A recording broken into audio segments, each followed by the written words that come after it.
UGC में जो अभी कानून लागू किए गए हैं एसटी एसटी के लिए, जो चीजें जनरल को प्रॉब्लम कर रही हैं, उसके परिणाम अब सामने आ रहे हैं धीरे धीरे। अभी हाल ही का ही एक केस है, मैं आपको सुनाती हूँ। सबसे पहले ये वीडियो देखो। जीसी आए हुए अभी 4-5 दिन भी नहीं हुए और उसका केस भी पहला सामने आ गया। Shri Ram college of commerce Delhi, जहाँ पे एक लड़का एक लड़की को प्रपोज करता है, लड़की मना कर देती है, तो बाद में उस लड़का उसको बोलता है कि अब तू देख मैं तेरे साथ क्या करता हूँ। लड़का उस लड़की पे फेक एससी एसटी एक्ट लगा देता है, जो भी रिसेंटली चालू है, और बाद में उस लड़की को सजा होने लग पड़ती है।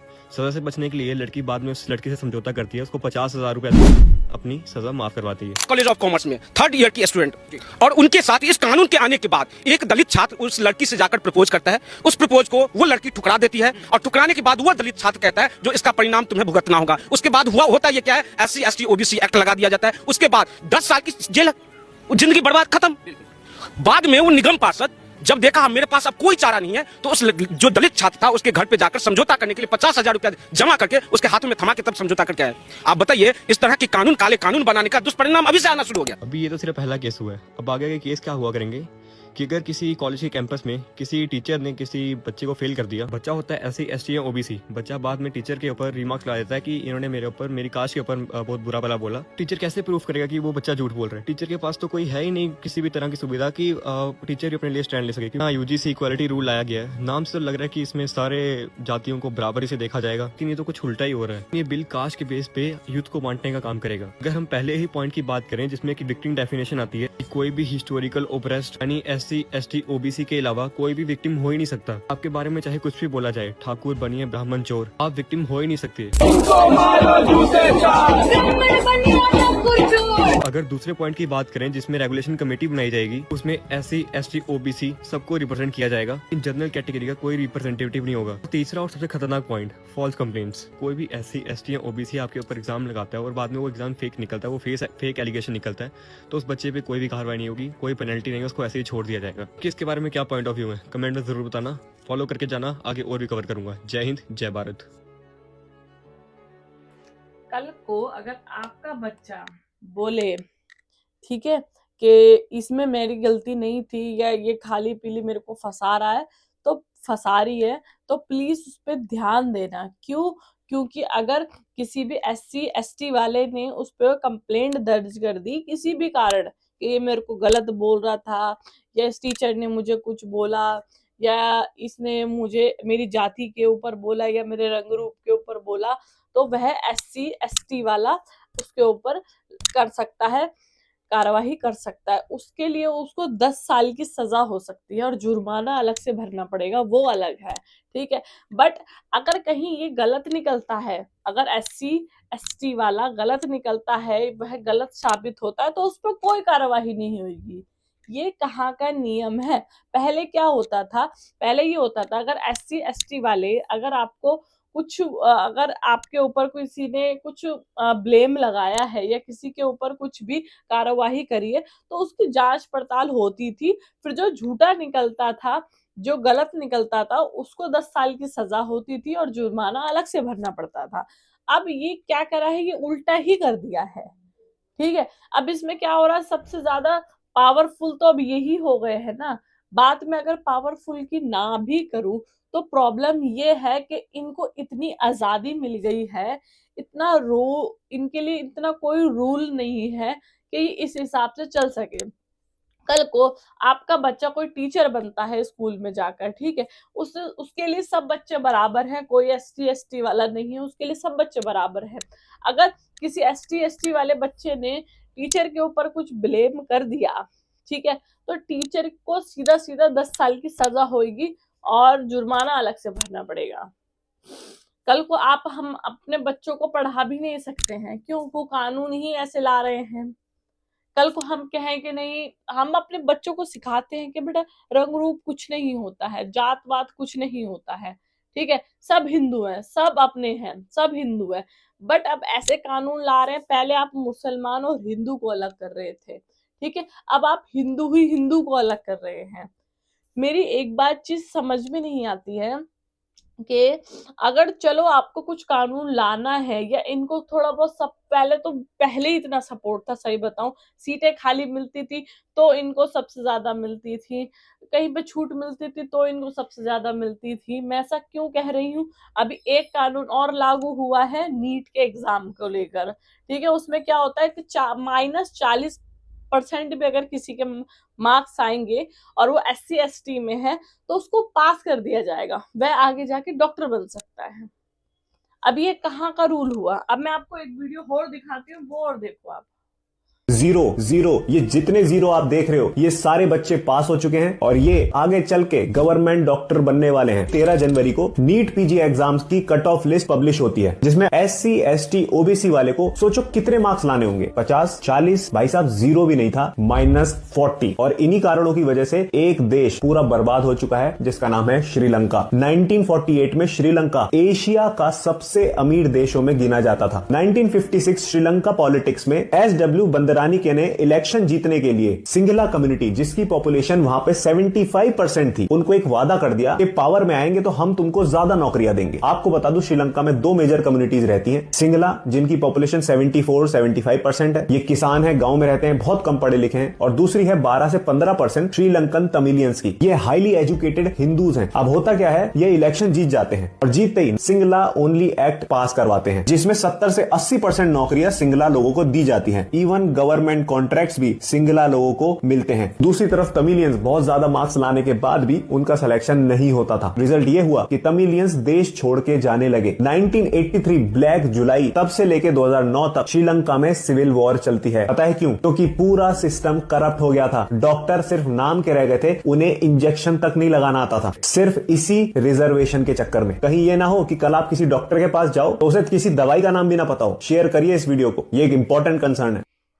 ये चीज थी। अब ये क्या होता है ना, अब कल को आप किसी डॉक्टर के पास जा रहे हैं, ठीक है, तो उससे ये मत पूछो कि आप कितने पढ़े लिखे हो, क्या आपने को आता भी क्या है, क्या नहीं आता है।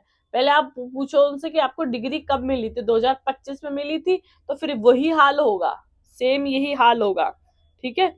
अब ये देखो, नाम पूछकर डॉक्टर से इंजेक्शन लगवाइएगा वरना आपकी जान जा सकती है। लेकिन अब डेफिनेशन उल्टी हो गई है, क्योंकि डॉक्टर हिंदू हो या मुस्लिम वह आपकी जान लेने ही वाला है। मैं बताता हूँ कैसे। MBBS खत्म करने के बाद किसी पर्टिकुलर बॉडी पार्ट में स्पेशलिस्ट बनने के लिए नीट पीजी करना पड़ता है। और अभी 2025 में नीट पीजी हुआ, जहाँ कास्ट के अकॉर्डिंग जनरल कैटेगरी को 800 में से 276, डिसेबल पर्सन को 225 और SC ST OBC को 235 नंबर लाने होते हैं। लेकिन 52,000 सीट्स न भरने के कारण सरकार ने SC ST और OBC के लिए कट ऑफ 0% कर दी। यानी अब 5 साल MBBS करने के बाद भी SC ST और OBC कैटेगरी का व्यक्ति -40 नंबर भी लेकर आता है, तब भी वह किडनी लीवर हार्ट का स्पेशलिस्ट बन सकता है। और आप उसका कुछ बिगाड़ भी नहीं सकते, क्योंकि उसे डिग्री खुद सरकार ने दी है। तो अगली बार जब डॉक्टर के जाओ तो नाम के साथ साथ यह भी पूछना कि डिग्री कहीं 2025 में तो नहीं मिली।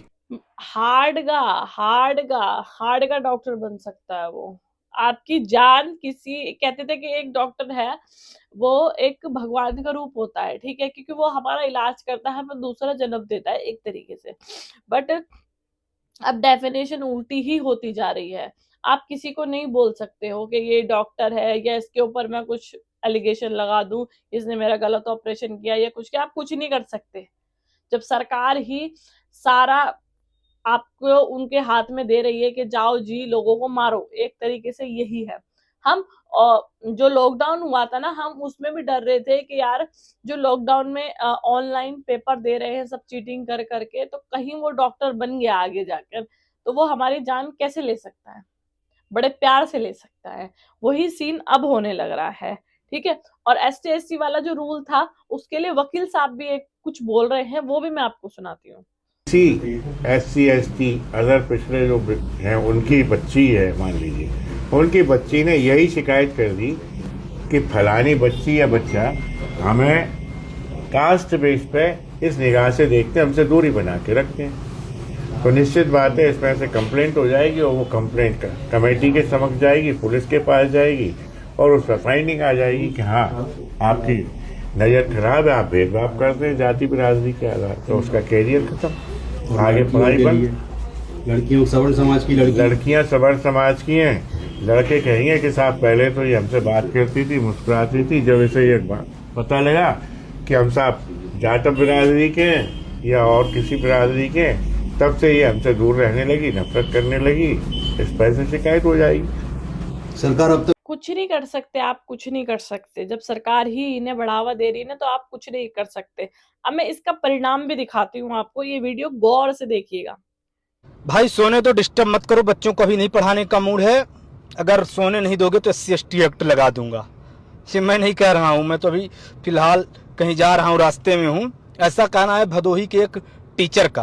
भदोही का एक शिक्षक आता और स्कूल में सो जाता। जब प्रधानाचार्य इसको बोलते कि भैया कुछ पढ़ा लिखा लो, इन बच्चों को पढ़ाओ लिखाओ, तुम पढ़ाने के लिए तुम्हारी सरकारी नौकरी लगी है, तो बोलता कि चुप, ज़्यादा दिमाग मत लगाओ, नहीं तो SC/ST एक्ट लगवा दूंगा।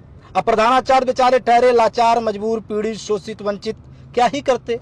उनने एक वीडियो शूट किया और वीडियो को वायरल कर दिया कि ये टीचर साहब आते हैं और स्कूल में सो जाते हैं, और जब इनसे कहा जाता है कि भाई पढ़ाइए बच्चों को, तो ये धमकी देते हैं कि SC/ST एक्ट लगा दूंगा, क्योंकि ये दलित समाज से। तो सोचिए, जिस SC/ST एक्ट को बनाया गया ताकि जो बेचारे गरीब पीड़ित हैं, जिनका उत्पीड़न होता है, वो रुके, उसका किस लेवल का ये लोग मिसयूज कर रहे हैं। और ऐसे में जो कुछ सही केसेस भी होते हैं वो भी शंकाओं के घेरे में आ जाते हैं। फिलहाल शिक्षक पर जांच बैठ गई है, और जो ऐसे लोग मिसयूज कर रहे हो भैया, तो ऐसा करना बंद कर दो।